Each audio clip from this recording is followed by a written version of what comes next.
Dear students, आपका हमारे channel doctor OMG experiments पे एक बार फिर से स्वागत है। जैसा कि आपको मालूम है कि अपन लोगों का लेसन जो चल रहा था वो था बायोकेमिस्ट्री, जैव रसायन, और इसके अंदर अपन लोगों ने कार्बोहाइड्रेट जो है, कार्बोहाइड्रेट होते क्या हैं ये कर चुके थे। कार्बोहाइड्रेट को अपने डिफाइन कर चुके थे। इसके अपन लोगों ने टाइप लिखे थे। कितने टाइप लिखे थे? 3 टाइप लिखे थे। कौन कौन से लिखे थे? वो 3 टाइप लिखे थे। फर्स्ट जो था वो था मोनोसेकेराइड, सेकंड जो था वो था ओलिगोसेकेराइड, और थर्ड जो था वो था पॉलीसेकेराइड। ये अपन लोगों ने 3 अलग अलग किए थे। ठीक है, अब अपने चलते हैं आगे। ये था अपना स्टार्टिंग, मैंने बता दिया कि पीछे रिकैप कर लिया। ठीक है, पीछे अपन लोगों ने क्या किया था। अब कुछ बेसिक थिंग्स, जो भी इस वीडियो को देख रहे हैं प्लीज़ पहले तो क्या कर लेना, सब्सक्राइब कर लेना। ठीक है, क्योंकि मैंने कल चेक किया था, जो 45% व्यूअर हैं उन्होंने ही ओनली सब्सक्राइब कर रखा है। बाकी 55% जो व्यूअर हैं उन्होंने अभी तक सब्सक्राइब नहीं किया।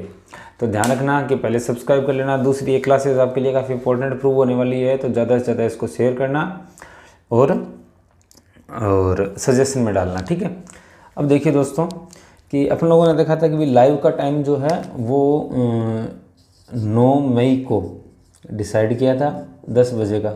मैं सोच रहा हूँ 10 बजे का टाइम काफ़ी लेट हो जाता है, इसलिए 9 बजे रख लेते हैं, 9 AM। तो ध्यान रखना दोस्तों कि 9 मई रविवार को सुबह अपने लाइव क्लास स्टार्ट करने वाले हैं। किस टाइम? 9 बजे। तो आप में से जो भी, अब इसमें क्या है कि कोई किसी टाइम क्लास देखता है, अभी जो रिकॉर्डेड क्लास चल रही है कोई किसी टाइम देखता है, तो फिर उस टाइम के आप सभी को इस टाइम लाइव आना पड़ेगा। जो 9 बजे है वो लाइव आना पड़ेगा सुबह, क्योंकि लाइव आने में ही लाइव क्लासेस को तो उसी टाइम लाइव देखने का ही फ़ायदा ज़्यादा होता है। ठीक है, तो इसका ध्यान रखना। और जो स्टूडेंट उस टाइम लाइव आ सकते हैं वो मेरे को लाइव लिख के कमेंट सेक्शन में लाइव लिखेंगे, और लाइव लिख के मेरे को इन्फॉर्म करेंगे कि हाँ सर हम लाइव आ सकते हैं। ठीक है दोस्तों, अब चलिए आगे चलते हैं, हम लेसन को करते हैं स्टार्ट। अब एक स्टूडेंट का कमेंट आया था कि सर पॉलीहाइड्रोक्सी वाला समझ में नहीं है। तो पॉलीहाइड्रोक्सी वाला मैं आपको फिर से बता देता हूँ कि पॉलीहाइड्रोक्सी कार्बोनिल यौगिक। ठीक है, I mean to say that polyhydroxy carbonyl compound.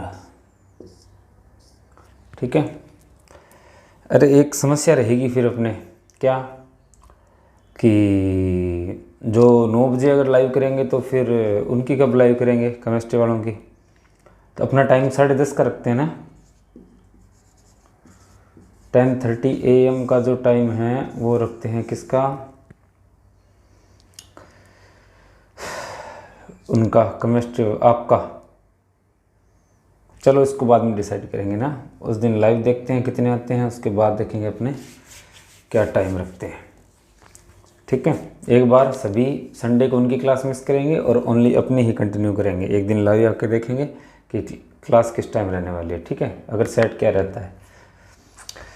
तो पॉलीहाइड्रोक्सी कार्बोनिल कंपाउंड मतलब, हाइड्रोक्सी का मतलब होता है OH ग्रुप, और पॉली मतलब ज़्यादा।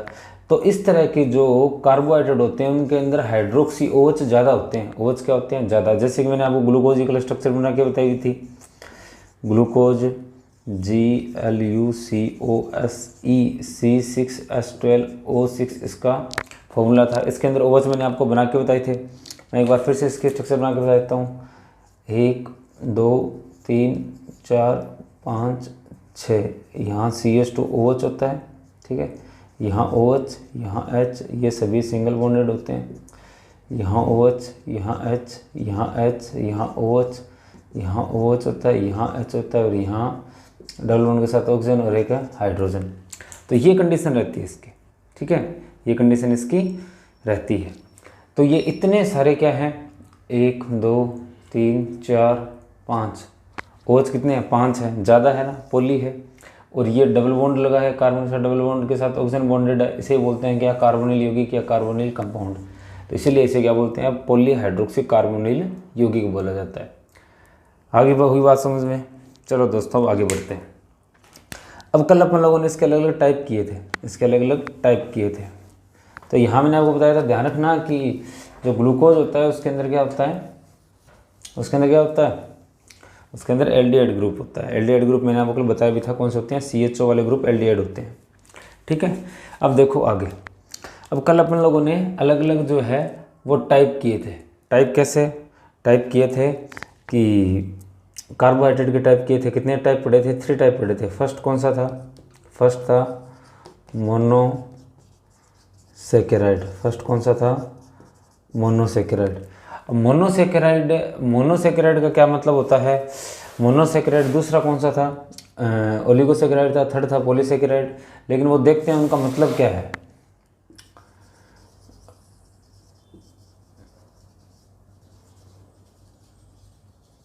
अब इस मोनोसेकेराइड का मतलब क्या है? ओलिगोसेकेराइड भी पढ़ेंगे, पॉलीसेकेराइड भी पढ़ेंगे। मोनोसेकेराइड मतलब कि इसमें एक ही यूनिट होगी। कितनी यूनिट होती है? एक यूनिट। कोई एक अगर आपके पास कार्बोहाइड्रेट है, एक अगर आपके पास क्या है, कार्बोहाइड्रेट है, तो वो कार्बोहाइड्रेट की एक ही यूनिट होगी। समझ बात? जैसे मान लिया कि एक यूनिट है एक्स, ठीक है। इस एक्स में कितने कार्बन हो अपने को मतलब नहीं है, इस एक्स में कितने भी कार्बन हो इस बात से अपने को मतलब नहीं है। लेकिन वो एक्स एक्स के साथ बॉन्ड हो, एक्स एक्स ऐसे नहीं होगा, वो ओनली एक सिंगल एक्स ही होगा, एक सिंगल यूनिट जो है वो ही होगी। अब इसके अंदर कितने कार्बन है, इस बेस पे भी अलग अलग मोनोसेकेराइड होते हैं, इस बेस पे भी अलग अलग मोनोसेकेराइड होते हैं कि कम से कम कितने कार्बन हो। तो इसके लिए अपन लोगों ने इसका एक स्टार्टिंग में फॉर्मूला पढ़ा था, CXH2OY। पहले इससे भी इसको डिफाइन करते थे कि जिन फॉर्मूले को इस फॉर्म में लिखा जा सकता है वो क्या होते हैं, कार्बोहाइड्रेट होते हैं। क्या होते हैं? कार्बोहाइड्रेट। फिर मैंने कहा था कि कुछ ऐसे होते हैं जिनको इस फॉर्मूले में नहीं लिखा जा सकता, इसलिए बाद में इसको फेल कर दिया गया था। और यहाँ मैंने कहा था कि x जो है वो नंबर 3 से तो ज़्यादा होना चाहिए या फिर 3 के बराबर, कम से कम 3 से ज़्यादा होना चाहिए वो, ठीक है, या फिर 3 के बराबर हो। अगर 3 से वो कम ज़्यादा हो रहा है तो इसका मतलब वहाँ क्या होगा, फिर आपका वो कार्बोहाइड्रेट नहीं हो सकता। इसका मतलब कम से कम कितना होगा, 3 होगा। x बराबर कितना होगा, 3। तो कार्बन कितने हो सकते हैं? 3 हो सकते हैं, 4 हो सकते हैं, 5 हो सकते हैं, 6 हो सकते हैं, ठीक है, 7 हो सकते हैं, इस तरह। तो अगर 3 हैं, कितने हैं कार्बन है, 3 हैं कार्बन, तो उसे क्या बोलेंगे? ध्यान रखना कि इनके पीछे क्या नाम लगाना है आपको, ओज, OSE, ओज लगाना है, ओज, ठीक है। जो इनके पीछे सफिक्स लगता है वो क्या लगेगा, ओज लगेगा। क्या लगेगा? ओज लगेगा, ठीक है। प्रत्यय जिसे बोलते हैं, अनुलग्न जिसे बोलते हैं, ठीक है। तो 3 के लिए क्या होता है, ट्राई, और ओज लगा दिया तो क्या हो गया, ट्राईओज। 4 के लिए क्या होता है, टेट्रा, तो टेट्रा के पीछे ओज लगा दिया तो क्या हो गया, टेट्राओज। 5 के लिए क्या बोलते हैं, पेंटा, पीछे क्या लगा दिया, ओज, तो पेंटोज भी हो सकता है। हेक्स, 6 के लिए हेक्स नाम होता है, पीछे लग गया ओज, हेक्सोज। 7 के लिए हेक्स हेप्ट, तो हेप्ट ओज, तो हेप्टोज, ठीक है। क्या होते हैं इनके नेम, मैं लिख देता हूँ इस तरफ, ट्राईओज, टेट्राओज, पेंटाओज, हेक्सोज, हेप्टोज, ठीक है। ये इनके नेम हो गए। अब ट्राईओज के भी अलग होते हैं, टेट्राओज के भी कई एग्जांपल मिलेंगे आपको, पेंटाओज के भी आपको कई एग्जांपल मिलेंगे, हेक्सोज के भी कई एग्जांपल मिलेंगे, हेप्टोज के भी कई एग्जांपल मिलेंगे। अब चलिए इनकी बात करते हैं, इनके एग्जांपल कौन कौन से हैं, कौन कौन से नहीं हैं, ठीक है। अलग अलग एग्जांपल देखते हैं अपनी बेसिक लेवल में। अभी आप लोगों ने ग्लूकोज पढ़ा, अभी आप लोगों ने क्या पढ़ा, ग्लूकोज पढ़ा। तो ग्लूकोज में कितने कार्बन होते हैं, ग्लूकोज में कितने कार्बन होते हैं, कम से कम ग्लूकोज में 6 कार्बन होते हैं। इसका मतलब क्या है, ये हेक्सोज है। क्या है, हेक्सोज है। ग्लूकोज में कितने कार्बन होते हैं, 6 कार्बन है, तो वो क्या हो गया, हेक्सोज हो गया, ठीक है। इसी तरह अपने बात करें कि जैसे मान लो कि 3 कार्बन वाले कौन से परमाणु हैं, तो 3 कार्बन वाले अपने पास मिलेंगे। एग्जाम्पल के लिए 3 कार्बन, जिसके अंदर 3 कार्बन हो उन्हें क्या नाम बोला जाएगा, उन्हें पहले तो बोला जाएगा क्या, ट्राईओज। क्या बोला जाएगा, ट्राईओज बोला जाएगा। अगर इंग्लिश में आप बात करो तो कोई अलग नहीं है, बस ओज लगाना है पीछे। अब इसके एग्जांपल्स की बात करते हैं, इनके एग्जांपल्स की बात करते हैं। तो इनका जो पहला एग्जांपल है वो है गिल्सरेल्डिहाइड। गिल्सरेल्डिहाइड, ठीक है, गिल्सरेल्डी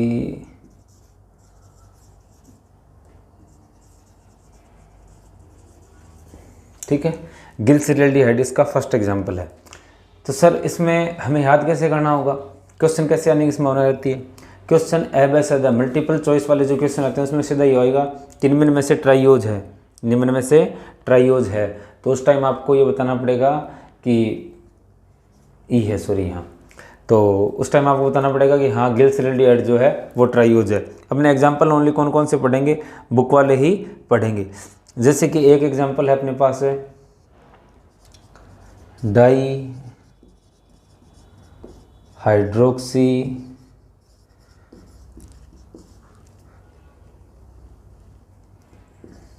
एसीटोन, डाई हाइड्रोक्सी एसीटोन।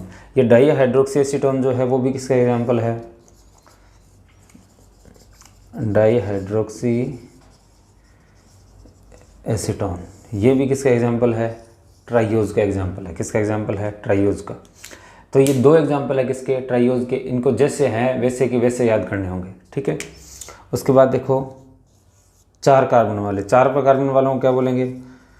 टेट्राओज बोलेंगे। क्या बोलेंगे? टेट्राओज बोलेंगे।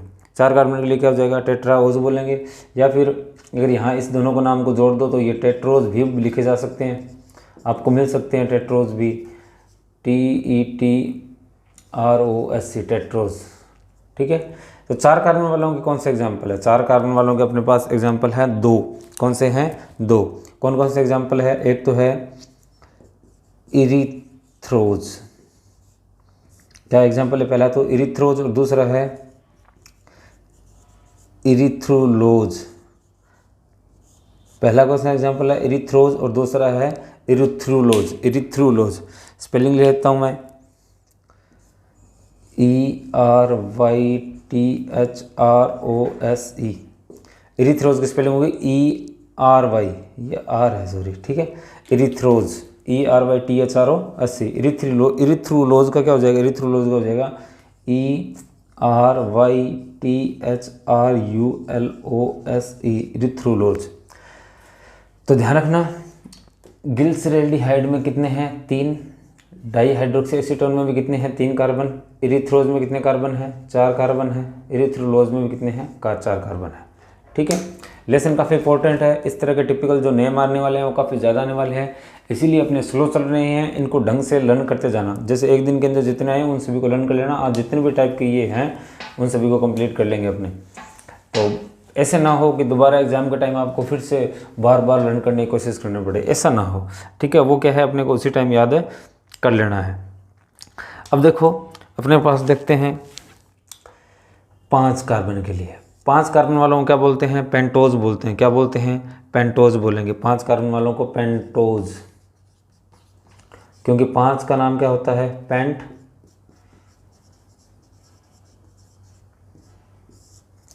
जैसे मैंने वहां पहले लिखा था पेंटाओज, PENTAOC, अभी मैंने लिख दिया सीधा ही पेंटोज, तो ये भी सही है, ठीक है, गलत नहीं है। पेंटोज के लिए आपके पास कौन से एसिड है? आपके पास 2 स्पेशल क्या है यहाँ एसिड बोल सकते हो आप उनको, या फिर आप उनको बोल सकते हो क्या? 2 अलग तरह की जो शर्करा है या फिर जो शुगर है। और शुगर ही एक बार फिर से बता देता हूँ, यहाँ ध्यान रखना, ये मैंने शायद आपको पहले नहीं बताया, कार्बोहाइड्रेट है जो इन्हें ही क्या कहते हैं? शुगर कहते हैं। क्या कहते हैं? शुगर। शुगर किस तरह नाम मिला? तो कुछ कार्बोहाइड्रेट क्या होते हैं टेस्ट में?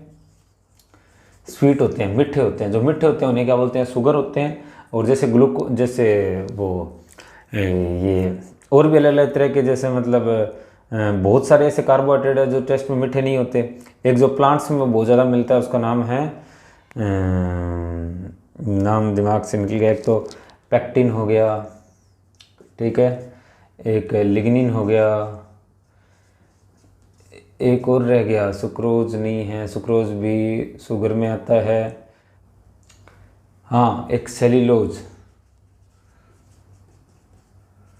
ये जो हैं ये किस में आते हैं, ये सारे के सारे आते हैं नॉन शुगर में। किस में? नॉन शुगर में, यानी कि इनका टेस्ट जो है वो मीठा नहीं होता, तो इनको शुगर भी बोलते हैं, ध्यान रखना। ग्लूकोज जो है शुगर भी बोलते हैं। डायबिटीज़ आपने सुना होगा, उसके अंदर उससे शुगर भी बोलते हैं, क्योंकि उसमें ग्लूकोज जो है वो यूरिन के थ्रू शरीर से बाहर होने स्टार्ट हो जाती है। तो पेंटोज कौन कौन से हैं? पेंटोज के लिए आपके पास एग्जाम्पल है राइबोज। कौन सा है? राइबोज है। अब ये राइबोज आपने क्या कहीं नाम सुना है क्या? हाँ सुना है।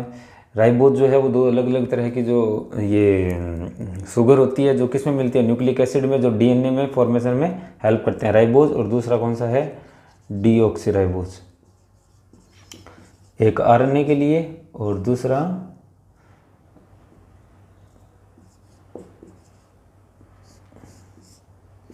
ये किसके लिए है? आरएनए के लिए, और ये डीएनए के लिए।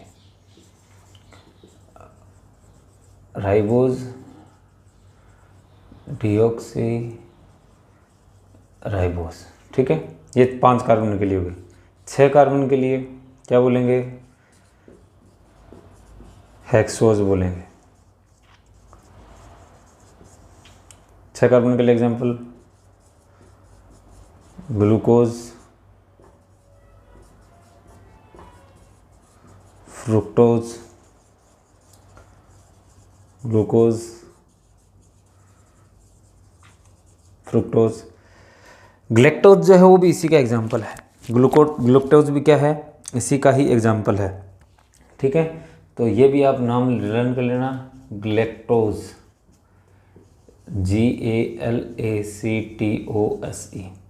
यहाँ बता रहा हूँ आपको मोस्ट इम्पॉर्टेंट थिंग क्या है कि ग्लूकोज और ग्लैक्टोज इन दोनों में एल्डिहाइड ग्रुप होता है। कौन सा ग्रुप होता है? एल्डिहाइड। और इसमें कौन सा होता है? कीटोन। कौन सा ग्रुप होता है? कीटोन। समझाने के बाद कि इन दोनों में एल्डिहाइड ग्रुप है,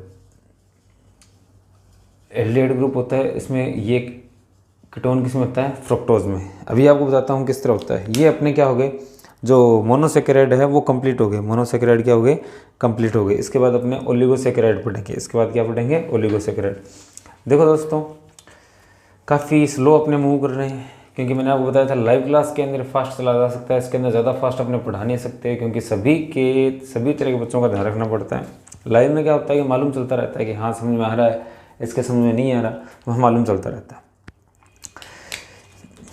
मैं फ्रुक्टोज की आपको स्ट्रक्चर बना के दिखाता हूँ।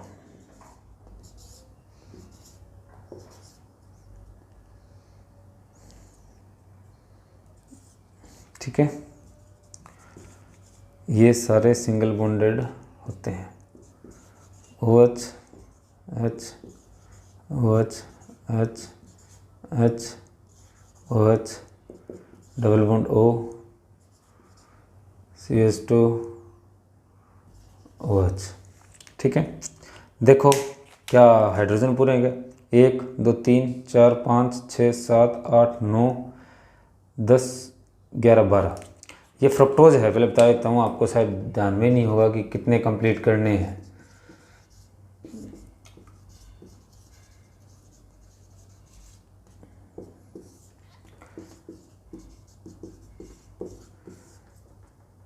ये फ्रुक्टोज है। कार्बन तो पूरे हैं। ऑक्सीजन 1 2 3 4 5 6। ये फॉर्मूला है किसका? ये है फ्रुक्टोज का। तो इसमें ग्लूकोज में इसमें फ़र्क क्या है? ग्लूकोज के अंदर यहाँ क्या था? यहाँ OH, यहाँ H, और यहाँ एक तरफ डबल बॉन्ड के साथ ऑक्सीजन, और यहाँ H। ये जो ग्रुप बना, ये ग्रुप, ये वाला ग्रुप, ये ग्रुप होता है क्या? ये कीटोन होता है। इसे क्या बोलते हैं? कीटोन। मैंने बताया था आपको, अगर सीधा कार्बन के साथ डबल बॉन्ड के साथ ऑक्सीजन और दोनों तरफ कार्बन हो तो वो कीटोन होता है। ग्लूकोज में था एक तरफ ऑक्सीजन और यहाँ था H, तो एक तरफ कार्बन नहीं था। अगर एक तरफ कार्बन ना हो तो वो एल्डिहाइड हो जाता है। क्या हो जाता है? एल्डिहाइड। अब एल्डिहाइड एंड कीटोन में डिफरेंस क्या है? What is difference between aldehyde and ketone? Structural तो अपने को मालूम चल गया। एक वर्ड और काम आएगा अपने यहाँ, क्या आएगा? कीटोन का अपचयन बहुत ही मुश्किल होता है, जबकि एल्डिहाइड का अपचयन हो सकता है। अपचयन इसका हो सकता है, इसका नहीं हो सकता। अगर इसका अपचयन नहीं हो सकता तो इसका मतलब ये रिड्यूसिंग शुगर नहीं है, यानी अपचायक शर्करा नहीं है। अपचायक शर्करा नहीं है, यानी कि अपचायक को क्या बोलेंगे? REDUCING, reducing sugar. एल्डिहाइड, इसका मतलब एल्डिहाइड वाले क्या होंगे, रिड्यूसिंग शुगर होंगे, क्या होंगे, रिड्यूसिंग शुगर। रिड्यूसिंग शुगर का मतलब अपचायक शर्करा होंगे। और एल्डिहाइड किस में होता है, एल्डिहाइड ग्लूकोज में होता है, और किस में होता है, और ये ग्लेक्टोज में होता है, अभी बताया था वो ग्लेक्टोज। ये इनका फॉर्मूला क्या होता है दोनों का, इनका फॉर्मूला भी होता है C6H12O6। डिफरेंस क्या रहता है, डिफरेंस स्ट्रक्चर का रहता है। समझा आगे क्या बात। तो glucose and galactose both have aldehyde group, it means both are known as reducing sugar, but fructose it does not have aldehyde group, it have ketone group which can not be easily reduced, so we said that fructose is a non reducing sugar, fructose is a non reducing sugar। आगे बात समझ में, ये fructose और glucose, इनका glucose वगैरह का system रहता है। इसी के साथ पॉलीसेकेराइड जो है वो कंप्लीट होते हैं। ये दोनों जिस बॉन्ड के से जुड़ते हैं ना, चलो इसी की बात करेंगे अभी अपने। सेकंड अपना है ओलिगोसेकेराइड।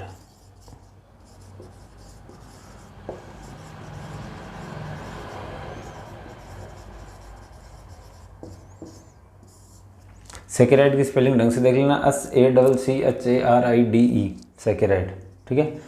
ओलिगोसेकेराइड, ओलिगोसेकेराइड जो है उसका क्या सिस्टम है कि इसके अंदर जैसे कि आपको जो मोनोसेकेराइड थे, जो मोनोसेकेराइड थे उनमें ओनली एक यूनिट थी, कार्बन जितने थे उस कार्बन के बेस पे अपन लोगों ने इसको नाम भी दे दिया था।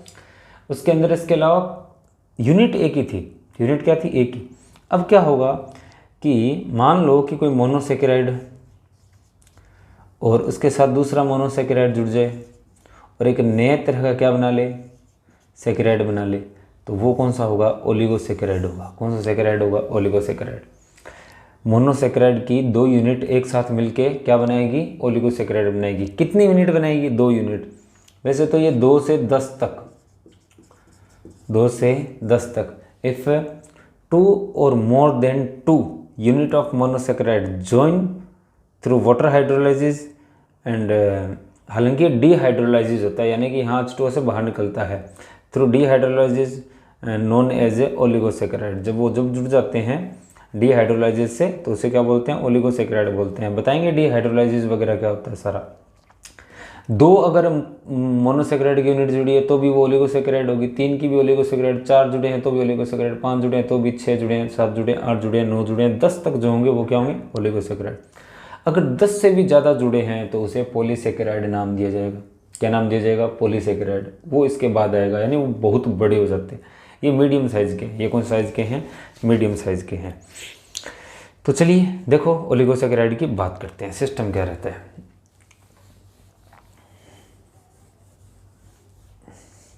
अब जैसे कि C6H12O6, C6H12O6 इन दोनों को जोड़ दिया, ये है ग्लूकोज फ्रुक्टोज। देखो रियल में ये इतना, जैसे मैंने जितना लिख दिया वैसे नहीं ऐड होता। इसके ऐड करने के लिए क्या करना पड़ता है, इसके ऐड के लिए आपको अल्फ़ा बीटा ग्लूकोज होते हैं, अल्फ़ा बीटा फ्रुक्टोज होते हैं, अल्फ़ा बीटा के साथ ऐड होकर सुक्रोज बनाता है। तो इस बात का सारा ध्यान रखना पड़ता है, ठीक है ना। लेकिन अपने इतना डीप नहीं है तो इसलिए मैं इतना आपको बताने वाला भी नहीं हूँ, क्योंकि वो फिर पजल करने वाली बात है जो अपने सिलेबस में नहीं है, अपने काम में नहीं आने वाला। उतना डीप जाने की बात क्या है, डेली लाइफ का भी वहाँ कोई यूज़ नहीं है कि सर डेली लाइफ में यूज़ हो रहा है तो नहीं बता रहे, तब भी नहीं बता रहे, ना ऐसा कोई वहाँ काम नहीं है, वो आपके एग्ज़ाम में काम आने वाला है। अब ये दोनों मिलकर क्या बनाते हैं, ये दोनों मिलकर बनाते हैं C12H22O11। ये फॉर्मूला है किसका, सुक्रोज का। किसका फॉर्मूला है, सुक्रोज का फॉर्मूला है। ध्यान रखना ये किसका फॉर्मूला है, सुक्रोज का फॉर्मूला है। ग्लूकोज एंड फ्रुक्टोज दोनों ज्वाइन होते हैं और क्या बनाते हैं, सुक्रोज बनाते हैं। अब यहाँ ध्यान देने वाली बात क्या है, यहाँ ध्यान देने वाली बात ये है कि यहाँ कार्बन कितने हो गए, 6 and 6 12 कार्बन हो गए 12। ऑक्सीजन कितने हो गए, हाइड्रोजन देखो उससे पहले हाइड्रोजन कितने हो गए, 12 and 12 24 24 हो गए। ऑक्सीजन कितने हो गए, 6 और 6 12। लेकिन यहाँ तो सर आपने हाइड्रोजन जो है वो 22 ही दिखाए हैं, और यहाँ आपने ऑक्सीजन 12 दिखा रखे हैं, यहाँ ऑक्सीजन 11 दिखा रखे हैं। यहाँ एक बनते टाइम H2O बाहर निकल जाता है। क्या निकल जाता है? H2O बाहर निकल जाता है। जैसे कि मैंने आपको वो स्ट्रक्चर दिखाई थी, उसके अंदर क्या होता है, जो 5th कार्बन होता है वो बॉन्डिंग बनाता है और एक कार्बन को बाहर, एक H2O को बाहर निकाल देता है। ठीक है, यानी कि ये दोनों जुड़ जाते हैं, ये दोनों के क्या हो जाते हैं, जुड़ जाते हैं। ये जिस बंध से जुड़ते हैं उसे बोलते हैं ग्लाइकोसाइडिक बंध। कौन सा बंध है? ग्लाइकोसाइडिक बंध। ध्यान रखना, ये जिस बंध से जुड़ते हैं उसे बोलते हैं ग्लाइकोसाइडिक बॉन्ड। ये बॉन्ड काफ़ी इंपॉर्टेंट है, इसका नेम ही काफ़ी इंपॉर्टेंट है, ग्लाइकोसाइडिक बंध। ग्लाइकोसाइडिक बंध के द्वारा ये क्या होते हैं, जुड़ते हैं। ठीक है, अब ऐसे भी बोला जा सकता है कि जब इसको वापस इनमें कन्वर्ट करना हो, ग्लूकोज, इस सुक्रोज को वापस ग्लूकोज और फ्रुक्टोज में कन्वर्ट करना हो, तो आपको क्या डालना पड़ेगा? H2O डालना पड़ेगा। यानी ग्लूकोज से जब सुक्रोज बन रही है तो उस टाइम तो क्या हो रहा है, डीहाइड्रोलाइसिस, यानी कि जल जो है बाहर निकल रहा है। जल क्या हो रहा है, बाहर निकल रहा है। और यही जब वापस इससे वापस ग्लूकोज और इससे वापस फ्रुक्टोज बन रहा है तो इसके अंदर आपको जो H2O बाहर निकाला है वो आपको ऐड करना पड़ेगा, वरना हाइड्रोजन तो यहाँ 22 ही है, 2 हाइड्रोजन आपको बाहर से देने पड़ेंगे, वरना अगर सीधा इससे बनाओ तो कम रह जाएंगे, बन नहीं सकता। तो जल इसमें डालना पड़ेगा, उसे क्या बोलेंगे, हाइड्रोलाइसिस। क्या बोलेंगे, हाइड्रोलाइसिस बोला जाता है। आगे बात समझ में, तो ये है हाइड्रोलाइसिस। यानी कि ओलिगोसैकेराइड कौन से होते हैं? ओलिगोसैकेराइड आर दोज सैकेराइड और those carbohydrate which provide 2 or more than 2 till 10, यानी 2 से लेकर 10 तक, which provide 2 or more than 10 monosaccharide after hydrolysis. यानी हाइड्रोलाइसिस के बाद क्या करते हैं, 2 या 2 से 10 तक जो होते हैं वो आपको मोनोसैकेराइड अवेलेबल करवाते हैं। तो हिंदी में बोलें तो वे कार्बोहाइड्रेट जो जल अपघटन के बाद में आपको 2 या 2 से अधिक और 10 तक आपको क्या दे, मोनोसैकेराइड दे, उन्हें क्या बोलते हैं, ओलिगोसैकेराइड बोलते हैं। क्या बोलते हैं, ओलिगोसैकेराइड बोलते हैं। ये जिस बंध के द्वारा जुड़ते हैं उसे क्या बोलते हैं, ग्लाइकोसाइडिक बंध बोलते हैं। कौन सा बंध बोलते हैं, ग्लाइकोसाइडिक बंध बोलते हैं। अब क्या रहता है, चलिए बात करते हैं एक बार आगे और। ठीक है, इसमें भी 2 हो तो क्या बोलते हैं, 3 हो तो क्या बोलते हैं, 4 हो तो क्या बोलते हैं, 5 हो तो क्या बोलते हैं, 6 हो तो क्या बोलते हैं। अब वहाँ तो क्या था, आपको मोनोसैकेराइड के अंदर ओज नेम ऐड करना था। आगे क्या ऐड करना था, ओज नेम ऐड करना था। अगर 2 कार्बन है तो वो क्या हो जाएगा, एज 2 कार्बन हो तो वो क्या हो जाएगा, 2 का तो था ही नहीं, सॉरी 3 था तो ट्राईओज, 4 हो तो टेट्राओज, 5 हो तो ओज, यानी पीछे ओज ऐड करना था। यहाँ ध्यान रखना, यहाँ पीछे सीधे क्या करना है, क्या करना होता है, आपको सैकेराइड ऐड करना होता है। क्या ऐड करना होता है, सैकेराइड। जैसे कि अगर किसी में 2 ऐड हैं, 2 मोनोसैकेराइड ऐड हैं तो उसे बोलेंगे डाइसैकेराइड।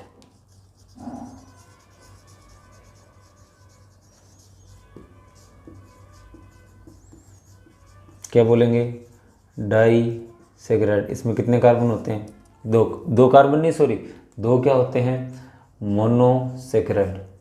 अगर 3 हो तो उसे क्या बोलेंगे, ट्राइसैकेराइड। ठीक है, ट्राइसैकेराइड। इसमें कितने मोनोसैकेराइड होंगे, 3 मोनोसैकेराइड होंगे। 4 हो तो टेट्रा सैकेराइड।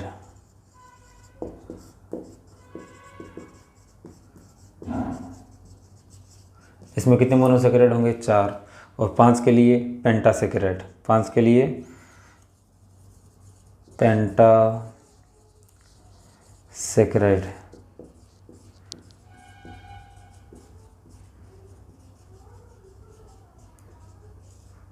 ठीक है, इसमें कितने सैकेराइड होंगे, कितने मोनोसैकेराइड होंगे, 5 मोनोसैकेराइड होंगे।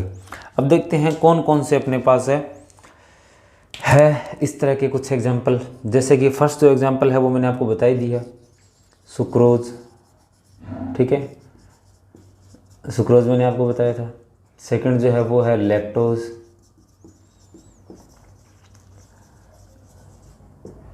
शुगर के पीछे OG आएगा, शुगर के पीछे क्या आएगा, OG आएगा। कार्बोहाइड्रेट के खुद के पीछे OG आएगा। ठीक है, लेकिन अगर 2 है तो उन्हें डाइसैकेराइड, ये 2 मोनोसैकेराइड से मिलकर बनते हैं। लैक्टोज भी 2 मोनोसैकेराइड से बनता है। ग्लूकोज और ग्लैक्टोज दोनों मिलकर क्या बनाते हैं, लैक्टोज बनाते हैं।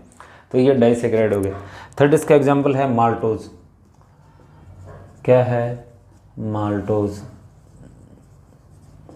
ठीक है।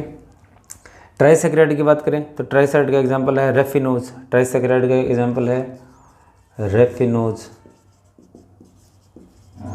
हाँ, आपको ये सारे के सारे एग्जांपल लर्न करने होंगे, अच्छी तरह लर्न करने होंगे, इसमें कोई डाउट नहीं है। ठीक है। टेट्रा का एग्जांपल है स्टेचिलोज।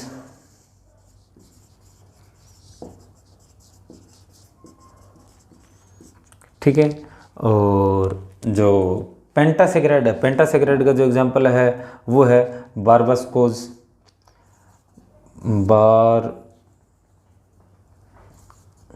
दिखाई दे रहा है क्या? दे रहा है। बारबास्कोज, BARBOSCOSE, BARBOSCOSE, बारबास्कोज। ये एग्जांपल है किसका? पेंटा का।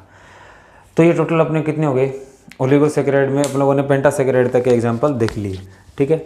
पेंटासेकेराइड के अंदर क्या है कि आपके पास है डाइसेकेराइड में, ट्राइसेकेराइड में, टेट्रासेकेराइड में, पेंटासेकेराइड में जितने इसके हिसाब से नाम है उसके अंदर उतने ही आपको क्या देने पड़ेंगे, ऐड करने पड़ेंगे मोनोसेकेराइड। और उतने मोनोसेकेराइड ऐड करने से क्या हो जाएंगे आपके पास है वो उस हिसाब से कार्बोहाइड्रेट हो जाएगा। तो आज के लिए ज़्यादा नहीं हो रहा, अपना थोड़ा ही होगा, थोड़ा सा, और ये ओलिगोसेकेराइड कंप्लीट होगा क्योंकि क्लास फिर ज़्यादा बड़ी हो जाती है। तो लेकिन ये नेम आपको लर्न करने होंगे। ठीक है। नेम अच्छी तरह लर्न कर लेना, कौन किसके एग्जांपल है लर्न कर लेना। ट्राइसेकेराइड का एग्जांपल है रेफिनोज, टेट्रा का एग्जांपल है स्टेचिलोज और पेंटा का एग्जांपल है बारबास्कोज। तो इसको लर्न कर लेना अच्छी तरह। ठीक है। ज़्यादा नहीं हो रहा तो अपने को इतना तो लर्न करना ही करना है। अगर ज़्यादा करवा भी दिया तो ये लेसन जो है वो समझ से बाहर हो जाएगा, इसलिए अपने को थोड़ा थोड़ा करके ही चलना है। ठीक है। अब देखो, अब ध्यान रखने वाली बात क्या है, अपने चलते हैं फिर से आगे। ठीक है। बेसिकली क्या होता है कि कोई भी दो मॉलिक्यूल्स जो है मोनोसेकेराइड के जब ऐड होते हैं, ठीक है, मोनोसेकेराइड के दो मॉलिक्यूल्स, यानी कि मॉलिक्यूल क्या हो गए, एक कोई एक तरह की एक हो गया, एक तरह का कोई ओज, जिसको बोल सकते ग्लूकोज बोल सकते हो। तो उसके अंदर एक ग्लूकोज हो सकता है, दूसरा पेंटोज और हेक्सोज भी हो सकता है। ठीक है। कुछ एक ऐसे होते हैं जिनके अंदर क्या होता है कि एक तरफ 6 कार्बन वाला जुड़ता है, एक तरफ 6 कार्बन वाला जुड़ता है, जैसे ग्लूकोज और फ्रुक्टोज जुड़ गया। कुछ ऐसे भी होते हैं जिनमें एक तरफ ग्लूकोज जुड़ता है, एक तरफ पेंटोज जुड़ता है, यानी जिसमें 5 कार्बन वाला हो। और 5 कार्बन वाले मैंने आपको एग्जाम्पल बताए थे। 5 कार्बन वाले एग्जाम्पल कौन से थे? राइबोज और डीऑक्सीराइबोज। तो वो भी दोनों जुड़ते हैं। अब सबसे पहले देखो कि मैंने आपको एग्जाम्पल बताया था किसका? सुक्रोज का। किसका? सुक्रोज का। ध्यान रखना, फिर से मैं लिख रहा हूँ सुक्रोज। कौन किससे बन रहा है इस पे बात करेंगे। सुक्रोज जो बनता है मैंने अभी बताया था किससे बनता है? Glucose plus fructose. Glucose plus fructose से बनता है। अब हिंदी में लिखने की कोई जरूरत नहीं है मेरे हिसाब से, नेम से क्लियर हो रहा है, ये ग्लूकोज है, ये फ्रुक्टोज है, आप लिख लेना हिंदी में, ग्लूकोज से बन रहा है, ये फ्रुक्टोज से बन रहा है। ग्लूकोज और फ्रुक्टोज से मिलकर क्या बनता है? सुक्रोज बनता है। C6H12O6, C6H12O6 और इसका फॉर्मूला होता है C12H22O11। जब ये इससे बनता है, ये सॉरी नीचे वाले से ऊपर वाले बनते हैं, तो यहाँ से H2O बाहर निकल जाता है। जब ऊपर वाले से वापस नीचे वाले बनाओगे तो इसमें प्लस क्या कर देना? H2O ऐड कर देना। ठीक है। अब देखो इसकी खास बात क्या है कि ये आपको कहाँ मिलता है? Sugarcane and beetroot. Sugarcane मतलब कि गन्ना, और बीट रूट मतलब कि चुकंदर। हाँ चुकंदर, चकचुंदर नहीं, चकचुंदर तो एक तरह का वो होता है, जानवर है, एनिमल है, लेकिन यहाँ ये है चुकंदर। ठीक है। और ये गन्ना, दोनों मीठे होते हैं, तो सुक्रोज भी क्या होती है? मीठी होती है। ठीक है। इसके बाद बात करते हैं लैक्टोज की। किसकी? लैक्टोज की। लैक्टोज मैंने आपको बताया किससे मिलकर बनता है?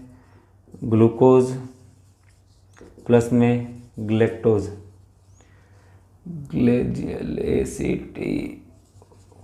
ग्लेक्टोज से मिलकर बनता है। ठीक है।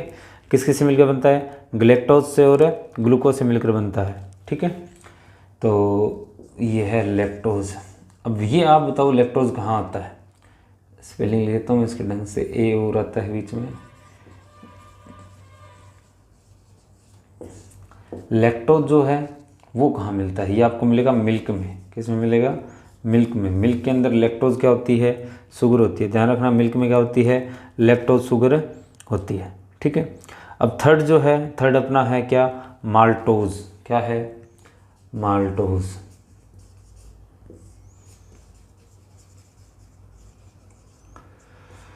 माल्टोज जो है वो बनता है किससे? Glucose plus glucose.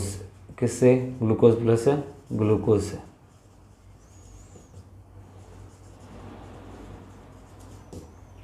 ठीक है, ये इस तरह बनते हैं। माल्टोज किससे बनता है? ग्लूकोज प्लस ग्लूकोज से। लैक्टोज किससे बनता है? ग्लूकोज प्लस लैक्टोज से। सुक्रोज किससे बनता है? ग्लूकोज प्लस फ्रुक्टोज से। इन सभी के एग्जाम्पल मैंने आपको बता चुका हूँ मैं। ठीक है, डाइसेक्राइड का, ट्राइसेक्राइड का, टेट्रासेक्राइड का, पेंटासेक्राइड का, इनका भी मैं एग्जाम्पल आपको बता चुका हूँ। ध्यान रखना है अपने को कि इनको रटना नहीं है, समझने की कोशिश करनी है। ग्लूकोज क्या होता है, किस में एल्डिहाइड ग्रुप होता है, किस में कीटोन होता है, मैंने आपको स्ट्रक्चर लिखवाई है।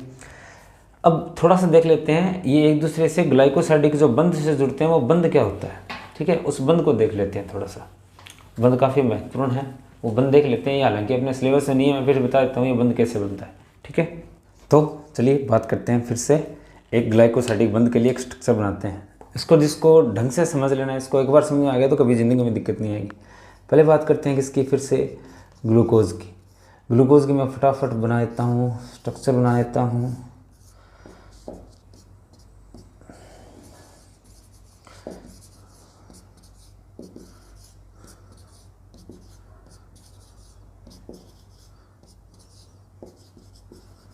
ठीक है, अब इसके अंदर क्या होता है, ये जो स्ट्रक्चर दी गई थी ये बाद में फेल हो चुकी थी क्योंकि ये पूरी तरह वर्क नहीं कर रही थी। तो इसके लिए क्या किया गया, बाद में ऐसा कहा गया कि रियल में इसके ये मॉलिक्यूल है किसका? ग्लूकोज का। इस मॉलिक्यूल के अंदर भी क्या हो जाता है, इस मॉलिक्यूल के अंदर खुद के अंदर क्या बन जाती है? एक नई तरह की स्ट्रक्चर बन जाती है, एक नई बॉन्डिंग बन जाती है। क्या बन जाती है? एक नई बॉन्डिंग बन जाती है इसी के अंदर ही। समझ आ रही बात? अरे सॉरी, ये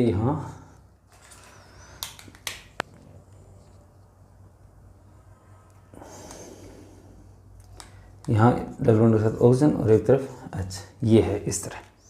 ठीक है, तो इसके अंदर क्या रहता है? इसके अंदर एक अलग ही तरह की नई वापस स्ट्रक्चर बन जाती है। ठीक है, उस स्ट्रक्चर के लिए अपने को क्या करना पड़ेगा? पहले आपको ये समझना पड़ेगा कि ग्लूकोज की स्ट्रक्चर है जिसके अंदर ऊपर क्या रहता है? ये एल्डिहाइड ग्रुप मैंने शो कर दिया और नीचे CH2OH जो है वो मैंने शो कर दिया। अब इसके अंदर क्या रहता है कि जो 5वां कार्बन है ये वाला, ये 1 2 3 4 और 5, ये 5वां जो कार्बन है ये वाला, इस कार्बन में जो आपको दिखाई दे रहा है, इसमें ये वाला जो बॉन्ड है, ये वाला जो बॉन्ड है ये सिंगल बॉन्ड हो जाएगा। क्या हो जाएगा? Single bond. और यहाँ से इनके बीच में क्या बन जाती है? बॉन्डिंग बन जाती है। इस नाम को साफ कर देता हूँ मैं। इनके बीच क्या बन जाती है? बॉन्डिंग। यहाँ ऑक्सीजन से होती है। समझा की बात? अब एक हाइड्रोजन रह गया, वो कहाँ गया? वो हाइड्रोजन यहाँ जुड़ जाता है। समझ आ रही है क्या बात आपके? कि जो पहला कार्बन है वो 5वें कार्बन के साथ बॉन्डिंग बना लेता है और इस तरह ये एक स्ट्रक्चर जो बन गई वो एक सर्कुलर स्ट्रक्चर बन गई, साइक्लो स्ट्रक्चर। क्या बन गई? साइक्लो स्ट्रक्चर बन गई। इसको ऐसे शो करते हैं, फिर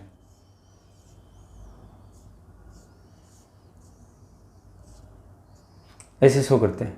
ठीक है, तो इस बात को ध्यान रखना, ये चेन में नहीं है, ये अलग हो गया। ये क्या हो गया? अलग हो गया। यहाँ इस तरह CH2OH और H। ठीक है, और सभी के आगे OH H OH H, इस तरह इसको शो करते हैं। ठीक है, ये नहीं पढ़ेंगे अपने ओनली ये पढ़ेंगे अपने ग्लाइकोसाइडिक बॉन्ड जो है उसके बारे में स्टडी करना चाहते हैं। तो ये ग्लूकोज होगी। क्या होगी? ग्लूकोज। इसी तरह फ्रुक्टोज की बात करता हूँ मैं। एक तरफ फ्रुक्टोज बनाता हूँ, तो फ्रुक्टोज की स्ट्रक्चर आपने पहले भी देख ली, इसीलिए मैंने पहले आपको बताई थी कि आपको अभी इतनी प्रॉब्लम ना हो समझने में। OH H OH H H OH, यहाँ डबल ऑक्सीजन और यहाँ CH2OH। ठीक है, फिर से ऊपर क्या आ गया? CH2OH आ गया। अब क्या होगा? अब वापस फिर से वही कहानी है। ठीक है, कहानी क्या है कि इस बार ये वाला जो कार्बन है, डबल बॉन्ड वाला कार्बन, वो ही कर पाएगा क्योंकि ये तो किसी को छोड़ ही नहीं पाएगा। तो इसमें जो दूसरा कार्बन है वो 5वें कार्बन के साथ, पहला, दूसरा, तीसरा, चौथा और ये 5वां और ये 6ठा, दूसरा कार्बन 5वें कार्बन के साथ बॉन्डिंग बना लेता है। ठीक है, अभी जब ये बॉन्डिंग बनाएगा तो यहाँ ये OH बना लेगा, मैंने आपको बता दिया था पहले। ठीक है, और ये CH2OH मैं इस तरफ शो कर देता हूँ। ठीक है, अब ऑक्सीजन के साथ पहले डबल बॉन्डेड था, CH2OH को मैंने एक तरफ कर दिया, ये लाइन ऐसे बना दी। ठीक है, एक बार ऐसे समझ लो। ठीक है, और यहाँ OH था ही, एक बार ऐसे समझ लो इसको। ये डबल बॉन्ड से सिंगल बॉन्ड हो जाता है। ठीक है, और यहाँ से ये OH निकल जाता है एक बार, और ये इस तरह की स्ट्रक्चर इसके साथ फॉर्मेशन कर लेता है। यहाँ बीच में ऑक्सीजन आ जाता है। अब जो अच्छा रह गया था वो इसके साथ यहाँ आ जाता है। समझ में आ गई दोस्तों बात? ठीक है, ये इस तरह हो जाता है। अब ये तो हो गई एक तरफ ग्लूकोज और एक तरफ ये हो गया फ्रक्टोज। और इसमें भी क्या होते हैं, अल्फा बीटा होते हैं। क्या होते हैं? अल्फा बीटा होते हैं। यानी कि जहाँ OH दाईं तरफ आ रहा है, यहाँ OH क्या है, इस तरफ आ रहा है ना, इस तरफ आ रहा है कि नहीं आ रहा, तो ये क्या है, दाईं तरफ आ रहा है, बाईं तरफ। अगर दाईं तरफ आ रहा है तो क्या होगा, अल्फा, और ये अगर इस तरफ आ रहे हो तो ये क्या होगा, बीटा हो जाएगा। तो यहाँ आपको अल्फा ग्लूकोज चाहिए और बीटा फ्रक्टोज चाहिए, ये अपने को नहीं पढ़ना।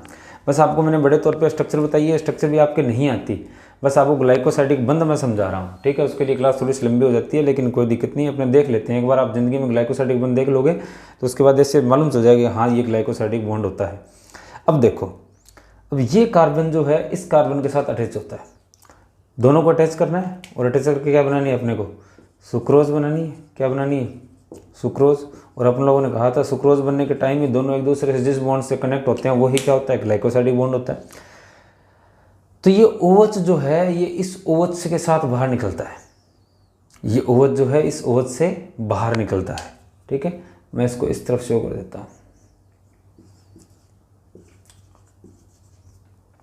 ठीक है, ये OH हालांकि पूरी स्ट्रक्चर चेंज होती है, लेकिन अपने को बस एक बार ग्लाइकोसाइडिक बॉन्ड देखना है। तो ये OH इस OH के साथ कनेक्ट होगा, तो OH प्लस OH ऐसे हो गए। हालांकि ऐसा होता नहीं है, बस आपको बता रहा हूँ एटम के हिसाब से। हाइड्रोजन हाइड्रोजन कितने हो गए, दो हाइड्रोजन। ऑक्सीजन कितने हो गए, 2 हो गए। ठीक है, एक H2O यहाँ से बाहर निकल जाता है। कहा था ना कि दोनों जुड़ते हैं तो H2O बाहर निकल जाता है, तो एक H2O यहाँ बाहर निकल गया, तो दोनों हाइड्रोजन बाहर निकल गए, एक ऑक्सीजन बाहर निकल गया, क्या रह गया, एक ऑक्सीजन रह गया। तो ये दोनों इस तरह बना लेते हैं। ये जो बंध बना है ना अभी नया, ये ही ग्लाइकोसाइडिक बंध है। ये ही कौन सा बंध है, ग्लाइकोसाइडिक बॉन्ड। ये कौन सा बॉन्ड है, ग्लाइकोसाइडिक बंध है। समझ आ गई दोस्तों बात? ये है ग्लाइकोसाइडिक बंध। और जब वापस ये ब्रेक होता है तो ये H2O फिर से लेता है, यहाँ इसके पास भी OH आ जाता है, इसके पास भी OH आ जाता है, ये अपना बीटा फ्रक्टोज बना लेता है, ये अपना अल्फा ग्लूकोज बना लेता है। तो आप लोगों को ग्लाइकोसाइडिक बॉन्ड समझ में आ गया होगा। जिसका समझ में आ गया उसकी भी अच्छी बात है, जिसके नहीं समझ में आया उसकी भी अच्छी बात है। नहीं समझ में आया तो इस क्लास को फिर से देखना, आप लोगों के समझ में आ जाएगा। ये आपकी क्लास में आपके सिलेबस में नहीं है। ग्लाइकोसाइडिक बॉन्ड इतना ही है कि बस ये दोनों ग्लाइकोसाइडिक बॉन्ड बनाते हैं, लेकिन मैं आपको इसलिए समझा दिया कि आप लोगों को समझ में आ जाए कि हाँ ग्लाइकोसाइडिक बॉन्ड ऐसे ऐसे करके ये होता है। कोई अलग से मतलब ऐसे नहीं है कि कोई यति नाम का जानवर है या कोई बहुत बड़ी चीज़ है, ऐसा कुछ नहीं होता। ये बस ऐसे बॉन्ड है नॉर्मल, जो मैंने आपको बता दिया, आपके दिमाग से वहम दूर करने के लिए मैंने बता दिया। तो अगर इसमें ऐसी कोई इश्यू हो इस पूरी क्लास में इस ग्लाइकोसाइडिक बॉन्ड को छोड़ के, क्योंकि ये आप दूसरी बार देख लेना समझ में आ जाएगा, ना समझ आ रहा है तो ज़्यादा दिमाग लगाने की जरूरत नहीं है। बस ऐसे ध्यान रख लेना कि दो जब मोनोसेकेराइड ऐड होते हैं तो वो ग्लाइकोसाइडिक बॉन्ड से ऐड होते हैं। तो इसके बाद अपने करेंगे कल की क्लास के अंदर। दोस्तों ध्यान रखना, लाइव जो है लाइव एक बार अपने आएंगे 10 बजे ही आएंगे लाइव। 10 बजे का ही बोला है क्या, 9 बजे का बोला है ना, वो देख लेना। स्टार्टिंग में 9 बजे का बोला है या 10 बजे का बोला है, उसी के हिसाब से अपने लाइव आएंगे उसी दिन। तो आप सभी ज़्यादा से ज़्यादा स्टूडेंट्स को कनेक्ट कर देना। और दूसरी बात ये, चैनल को सब्सक्राइब कर दो। जो भी वीडियो देख रहा है वो चैनल को सब्सक्राइब कर दो और शेयर कर दो, क्योंकि मैंने आपको पहले बताया कि जो सब्सक्राइब्ड है वो देख रहे हैं, उसके बावजूद नॉन सब्सक्राइब ज़्यादा देख रहे हैं, उसके बाद उन्होंने चैनल को सब्सक्राइब नहीं किया। तो चैनल को सब्सक्राइब कर दो। घर पे रहना, स्वस्थ रहना, कोरोना से बच के रहना। किसी को इश्यू हो तो कमेंट बॉक्स में मेंशन कर देना। ठीक है दोस्तों, इसके बाद मिलेंगे नेक्स्ट क्लास में। तब तक के लिए गुड बाय, जय श्री राम।